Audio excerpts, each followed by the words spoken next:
Muchas gracias, Maggie. Tal como vos dijiste, todos conocemos lo que hizo, en mi opinión y mi modestísima opinión.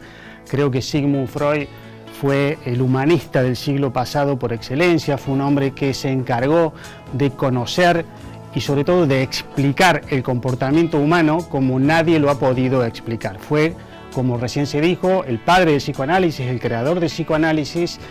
Y yo diría que cuando hoy hablamos de la salud mental y decimos la salud mental, hoy la psiquiatría y la psicología es un edificio, sin la menor duda que los cimientos los puso Freud.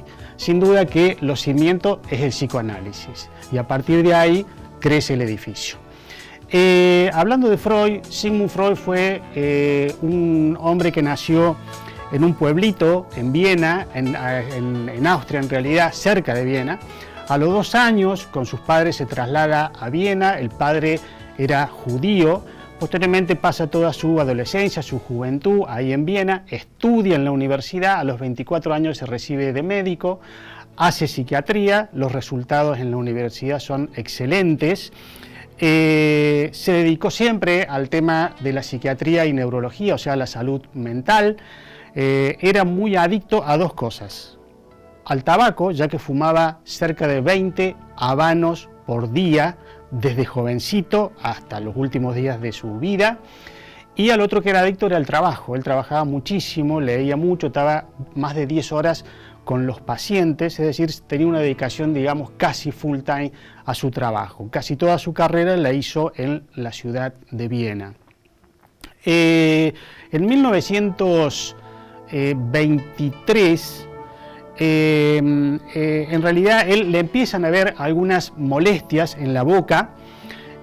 Cuando se hace los estudios, él recorre muchas veces parte del mundo, Estados Unidos, Londres, el resto de Europa, y cuando le hacen una mini cirugía le detectan que él tenía un cáncer, lo que se llama carcinoma verrugoso.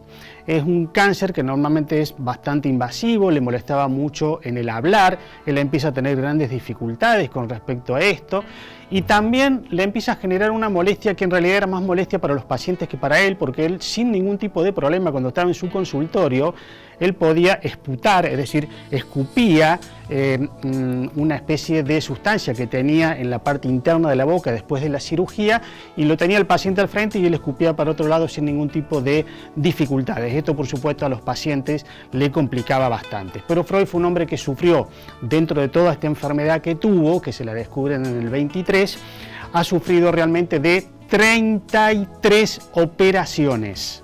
Y dentro de estas 33 operaciones, aparte de estas 33, tuvo 3 grandes sesiones de radioterapia. Es decir, que en el correr de la evolución de esta enfermedad, los libros inclusive determinan esto, que su boca era prácticamente como una cloaca, es decir, le hicieron una prótesis, la prótesis no funcionaba, le permitía no comer, no podía hablar, cuando se limpiaba su prótesis el olor era bastante nauseabundo, es decir, se le empezó a complicar mucho su vida. Él era un lector por excelencia, él leyó a Goethe, a Voltaire, a Darwin, a Dostoyevsky, leyó también a Cervantes. Uno de los libros favoritos de él era El Quijote y tenía una memoria impresionante. Realmente él podía estar dando una charla durante 2 horas seguidas sin ningún papel y no necesitaba repetir absolutamente nada, es decir, que su capacidad de locución, de oratoria,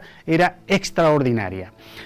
En 1938 se produce algo bastante complicado en su vida, que es cuando los alemanes invaden la ciudad de Viena y le exigen realmente a Sigmund Freud que se tenía que ir en menos de 72 horas. Él, por supuesto, agarra a su mujer, su hija Ana Frank, la cual muchos también la habrán sentido nombrar, 2 empleadas domésticas y se va hacia Londres, donde él posteriormente allí muere con el correr de los tiempos y sigue, por supuesto, su tratamiento. Vamos a ver en la primera imagen solamente, eso es un cáncer de boca, de hecho se da en la parte del paladar derecho, que es el mismo lugar donde lo tuvo Sigmund Freud. Después ese cáncer fue tomando la parte de la mejilla, es decir, se lo veía desde afuera. Era una situación bastante desagradable el verlo y el vivirlo, como lo vivía realmente Sigmund Freud. Pero por supuesto Sigmund Freud, no sé si podríamos decir si murió realmente del cáncer de boca, porque él tenía un amigo que se llamaba Schur, con el cual se hicieron una promesa. Él, antes de irse a Inglaterra, le dijo a Schur: mira Schur, como yo sé que tengo cáncer, quiero que me prometas que si esto llega a ser terminal y yo ya no tengo más posibilidades de recuperarme y mi vida es realmente desastrosa y no puedo soportar más los dolores, quiero que me inyectes una dosis mortal, fatal, de morfina. Por supuesto que se lo hizo prometer, y cuando llegó el momento, Freud era una persona que no le gustaba tomar ni siquiera aspirinas para el dolor de cabeza, que tenía muchas cefaleas, pero él se lo aguantaba con mucha capacidad, con mucho ímpetu. De hecho, él siempre decía: los médicos están tratando de hacer todo lo posible para que a mí no me duela, pero por supuesto, evidentemente que le dolía. Y el 22 de septiembre de 1939, Freud llama a su amigo Schur y le dice: ¿te acuerdas de la promesa que me hiciste? Sí, bueno, creo que llegó el momento. Entonces su amigo Schur le inyecta una dosis determinada, que no viene al caso que lo diga, una dosis determinada mortal de morfina a las 11 de la mañana.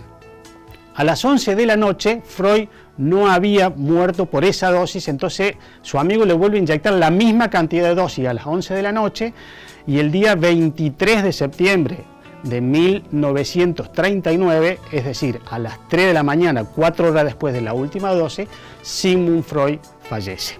Si vamos a ver la siguiente placa, vamos a ver que dentro de las patologías que Freud tenía, la adicción al tabaco, ya lo habíamos comentado, evidentemente eso fue lo que le desencadenó y lo asoció con el cáncer de boca que tuvo. Tenía una rhinosinusitis crónica, por eso muchas veces él expectoraba, y normalmente delante de un paciente sin ningún tipo de dificultades, lo cual a los pacientes mucho no les gustaba. Tenía un consumo de cocaína, recordemos que la cocaína se le usaba como un analgésico. Él usó muy poco cocaína y no fue adicto a la cocaína, en realidad consumió, pero muy poca cantidad, y no se hizo adicto. Tenía dolores de cabeza e ictus. Estos ictus son las pérdidas de conocimiento que se tienen de manera transitoria. Él tuvo dos grandes, una en el 1909 y otra en 1912, junto con su amigo Carl Jahn. En una de las veces estaba en una cena con él, y tuvo eso simplemente. Esto un poco para resumir las enfermedades que él tuvo. Y por último, vamos a pasar a algunas placas que en realidad me gustan, porque Sigmund Freud dejó muchas enseñanzas, no solamente a los psiquiatras y psicólogos, sino que creo al mundo en general. Acá tenemos algunas frases. Se imaginarán que Freud dijo muchas frases, pero acá he elegido solamente algunas. Por ejemplo, él dijo: las emociones inexpresadas nunca mueren, es decir, en algún lado quedan, es evidente. La interpretación de los sueños es el camino real al conocimiento de las actividades inconscientes. Él estudiaba el inconsciente. Una de las técnicas que utilizaba era la de interpretar los sueños. La otra técnica que normalmente usaba él era la que se llama asociación libre, es decir, el paciente se tiraba en el diván y hablaba libremente sin ningún tipo de pregunta previa, y también observaba la salida del inconsciente en lo que se llaman los actos fallidos. Es decir, yo por ejemplo digo hola Jorge cuando en realidad el que está viniendo es Pedro. Entonces es esa especie de lo que hoy muchas veces le llamamos furcio, que en realidad es un acto fallido, es una forma de llegar al inconsciente. Todo chiste en el fondo encubre una verdad, así que sepa que si va a decir un chiste, una verdad está encubriendo. Uno es dueño de lo que calla y esclavo de lo que habla. Esa es una frase que me gusta mucho a mí, por eso la puse. Y por último, a veces un cigarro es solo un cigarro. Esto lo hizo una vez cuando Freud lo dijo, esto de que un cigarro muchas veces es solamente un cigarro, cuando estaba dando una cátedra y Freud estaba fumando un habano, y un alumno levantó la mano y le dijo: doctor Freud, ¿puedo hacer una aclaración? Sí, cómo no. Entonces el alumno dijo: mire, me parece que usted ha quedado atrapado en la etapa oral de la evolución psicosexual, porque en realidad el cigarro en su boca es el sinónimo de un elemento fálico. Es decir, le empezó a hacer una interpretación psicoanalítica de la cuestión, y cuando el alumno termina, Freud se saca el cigarro de la boca y le dice: usted, alumno, tiene mucha razón, pero muchas veces un cigarro no es nada más que un cigarro.